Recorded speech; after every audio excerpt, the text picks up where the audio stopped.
오늘 신문입니다. 먼저 중앙일보입니다. 이번 6.4 지방선거의 최대 관심 지역 바로 서울이죠. 새누리당 후보로 누가 나오느냐가 초미의 관심사인데요. 현재 거론되고 있는 정몽준 의원과 김항식 전 총리를 두고 친이대, 친박의 개파 구도로 번질 조짐이라는 기사입니다. 당내 주류인 친박계는 김항식 전 총리를 지원하고 또 친이계, 비박계는 정몽준 의원을 중심으로 결집할 수 있다는 이야기가 돈다는 건데요. 친이계 좌장격인 이재호 의원은 다 나오면 개파 갈등이 불거진다며 경고의 메시지를 보냈고요. 또 얼마 전에 정몽준 의원도 친박이니 청와대 의중이니 하는 표현들이 나오는 이유가 궁금하다면서 불편한 기색을 내비쳤었죠. 친박계인 윤상현 수석 부대표는 새누리당엔 개파가 없다고 선을 그었습니다. 청와대도 나서서요, 박심이라는 건 있을 수 없다며 논란 진화에 나섰습니다. 한겨레입니다. 지방선거 의제를 무엇으로 잡아야 하나 여야의 공통 고민인데요. 가장 먼저 떠오르는 게 바로 이 심판론인데 문제는 이게 먹히지 않는다는 겁니다. 먼저 민주당을 살펴보겠습니다. 이제 2년 차인 박근혜 정부를 상대로 정권 심판론을 전면에 내거는 것이 부담인데요. 현재 박근혜 대통령의 지지율이 50%죠. 정권 심판론을 내세우기엔 지나치다고 비춰질 수 있다는 게 고민이라고 합니다.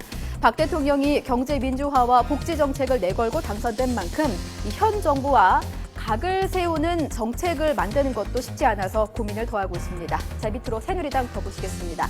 새누리당 역시 지방정부 심판론에 대해서 고개를 갸우뚱하고 있습니다.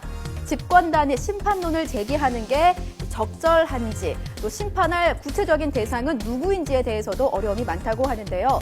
결과적으로 승리할 수 있는 필승 후보가 필요하다는 결론입니다. 현재 양당의 두뇌 싸움이 치열합니다. 과연 어떤 전략을 들고 승부수를 띄울지 궁금해지네요. 동아일보입니다. 요즘 대학가에 유학생 고시원족이 많다고 합니다. 유학생이 한국에 와서 고시를 치는 건 아니고요. 마땅히 지낼 곳이 없어서 고시원을 찾는 겁니다. 대학 기숙사를 먼저 떠올리실 테지만 이 보통은 여러 명이 한 방을 쓰는 다인실 위주여서 기피한다고 합니다. 사생활 보장이 안 되기 때문이죠. 학교 주변 원룸이나 오피스텔은 계약은 1년 이상, 보증금은 1,000만 원부터 시작합니다. 3, 4개월 이 한 학기만 교환학생으로 온 유학생들이 1년 임대로 어떻게 하겠습니까? 이 유학생들이 마지막으로 찾는 곳이 바로 비좁고 방음도 잘 안 되는 고시원입니다. 열악한 주거 현실 때문에 이들이 한국을 등질까 봐 우려하는 목소리가 많은데요. 비단 외국인 유학생들만의 문제는 아닙니다. 우리나라 학생들도 비싼 주거비 때문에 허리가 휘는 가정이 많죠. 대학가만큼은 합리적인 가격, 다양한 형태의 주거 공간이 필요하지 않을까 싶습니다. 서울신문입니다. 이제 곧 새학기가 시작이 되죠. 새로운 시작은 설레는 일이지만 한편으로는 부담이 되기도 합니다. 혹시 개학을 전후로 아이가 이유 없이 복통을 호소하거나 두통, 우울증을 겪는다면 새학기 증후군을 의심해 봐야겠습니다. 보통은 이 꾀병으로 치부하기가 쉬운데요. 스트레스가 원인일 가능성이 있다고 합니다. 특히 이제 갓 학교에 입학할 예비 초등학생은 아동 분리불안 장애를 겪을 수도 있어서 잘 지켜볼 필요가 있습니다. 우리 아이 힘 돋우는 5개명 신문을 실었는데요. 옆에 좀 비춰주시죠. 한번 쭉 읽어보시기 바랍니다.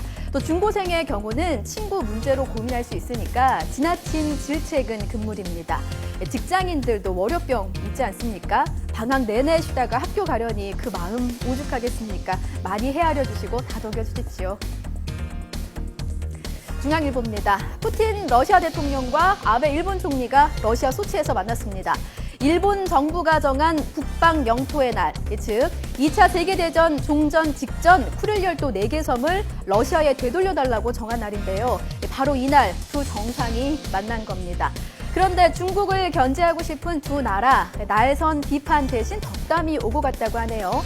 이날 푸틴은 2년 전 노다 전 총리가 선물한 이 강아지 한 마리를 데리고 나왔는데요. 아베가 이 개를 쓰다듬으면서 착하지라고 하자 푸틴의 대답이 걸작입니다. 가끔 물기도 한다. 푸틴은 웃으면서 말했다는데 강아지를 향한 말인지 일본을 향한 말인지 푸틴만이 정답을 알겠죠. 지금까지 오늘 신문 전해드렸습니다.